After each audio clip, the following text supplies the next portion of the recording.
நகர வைரவன்பட்டி வளரொளிநாதர் வைரவ சுவாமி கோயிலில் அம்பு எய்தல் நிகழ்ச்சி.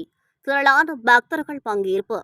சிவகங்கை மாவட்டம் பிள்ளையார்பட்டி அருகே நகர வைரவன்பட்டியில் அமைந்துள்ள வளரொளிநாதர் வைரவ சுவாமி கோயிலில் கடந்த செப்டம்பர் 21ஆம் தேதி காப்பு கட்டி நவராத்திரி விழா துவங்கியது. இந்த ஆலயத்தில் கொழு அலங்காரத்துடன் தொடர்ந்து தினசரி உற்சவ அம்மன் அருள்மிகு ஸ்ரீ வடிவுடை அம்பாள் பல்வேறு அலங்காரத்தில் எழுந்தருளினார்.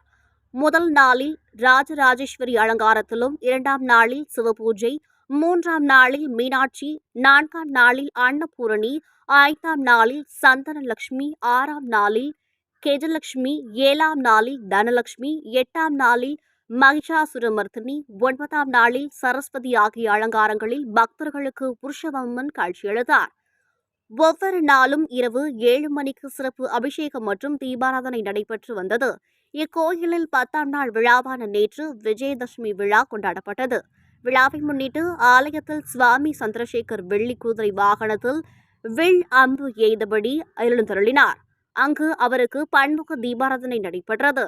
தொடர்ந்து கோயிலிலிருந்து முக்கிய வீதியின் வழியாக மேலதாளங்கள் முழங்க அம்புவிடும் மகர நோன்பு பாறையில் உள்ள மண்டபத்திற்கு சுவாமி சந்திரசேகர் புறப்படும் நிகழ்வு நடைபெற்றது.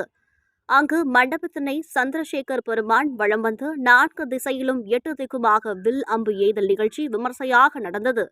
அப்போது அங்கு கூடியிருந்த சிறுவர்கள், பெண்கள் என அனைவரும் ஆர்வமுடன் அம்புகளை பிடிக்கும் முயற்சியில் ஈடுபட்டனர்.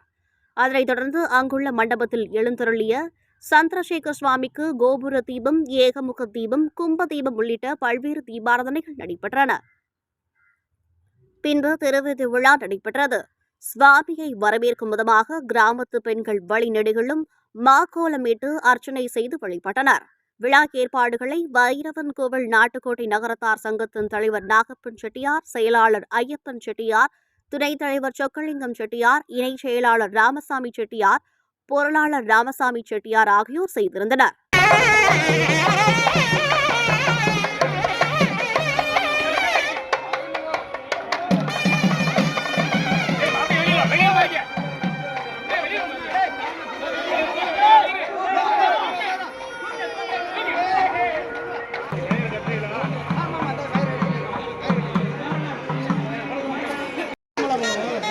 ஆமா